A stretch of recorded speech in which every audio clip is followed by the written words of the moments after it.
Shalom, Luc 5, verset 4 nous raconte une histoire très intéressante. Je t'invite à le lire, mais je te fais juste un résumé. Donc, c'est l'histoire de Jésus-Christ avec Simon-Pierre, un de ses disciples. Jésus était à bord de leur barque parce qu'ils étaient pêcheurs. Et là, Jésus a enseigné. Et plus tard, après l'enseignement, Jésus leur dit, avance en eau profonde et jette ton filet. Là, Simon-Pierre lui dit, mais Seigneur, tu sais, moi, je suis un pêcheur expérimenté. Et toute la nuit, on a pêché, on n'a rien eu. C'était zéro.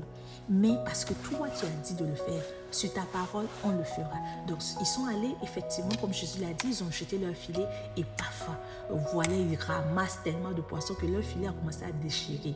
Et là, ils ont dû même faire appel à d'autres pêcheurs à côté pour dire, hey, venez nous aider. C'est chaud, on a eu beaucoup de poissons, aidez-nous à transporter. Donc, la pêche était bonne. Pourquoi je te raconte cette histoire ce matin? Parce que ce message n'est pas adressé à tout le monde. Ça s'adresse à toi qui as prié beaucoup pour un sujet, toi qui as intercédé, toi qui es passé d'église en église, toi qui as fait des jeûnes et prières, tu as prié des années, des années. Il ne s'agit pas d'une seule prière, tu as fait plusieurs prières par rapport à un sujet et rien, tu n'as rien reçu. Ce matin, Dieu m'envoie te dire, ma fille, mon frère, ma soeur, je ne sais pas qui tu es, mais Dieu me dit encore de te dire, jette, vas-y encore en eau profonde, jette ton filet et prends cette parole, saisis-la, déclare, Seigneur, parce que sur la base de ta parole, je le ferai encore et fais-le. Crois que oui, il agira. Comme avec Pierre, comme Simon, il n'a pas douté, bien qu'il était expérimenté, bien qu'il a fait des heures pendant la nuit, toute la nuit, ils ont fait, ils n'ont rien reçu. Mais parce qu'il sait qui a donné cette parole, il s'est appuyé sur cette parole, il est allé en eau profonde, il l'a reçu. Et il a été une source de bénédiction pour les autres autour de lui, parce qu'il les a appelés de venir les aider. C'est sûr qu'ils ont eu un peu de poisson aussi. Donc c'est la même chose.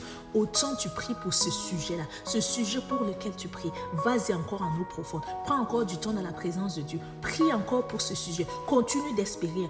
Déclare encore, Seigneur, sur la base de ta parole, ce que j'ai entendu ce matin, je sais que cette parole m'est adressée. Je vais encore continuer à prier. Je vais encore continuer à déclarer. Je vais encore continuer à espérer. Et tu verras ces choses s'accomplir. Ce message s'adresse à toi. Ne passe pas là-dessus. Prends du temps seul à seul avec ton Dieu. Déclare-le. Prie encore. Espère encore. Et tu verras ces choses s'accomplir. Tu seras non seulement exaucé, mais tu seras également une source de bénédiction pour les gens autour de toi. N'arrête pas d'espérer. N'arrête pas de prier. Il y a une parole, il y a une chanson que j'aime bien qui dit « Je veux prier,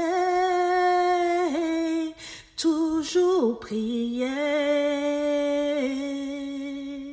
Priez jusqu'à ce que tu m'exauces. Que cela soit ta déclaration. Prie, chante, adore Dieu, mais ne désespère pas. Shalom, prends soin de toi.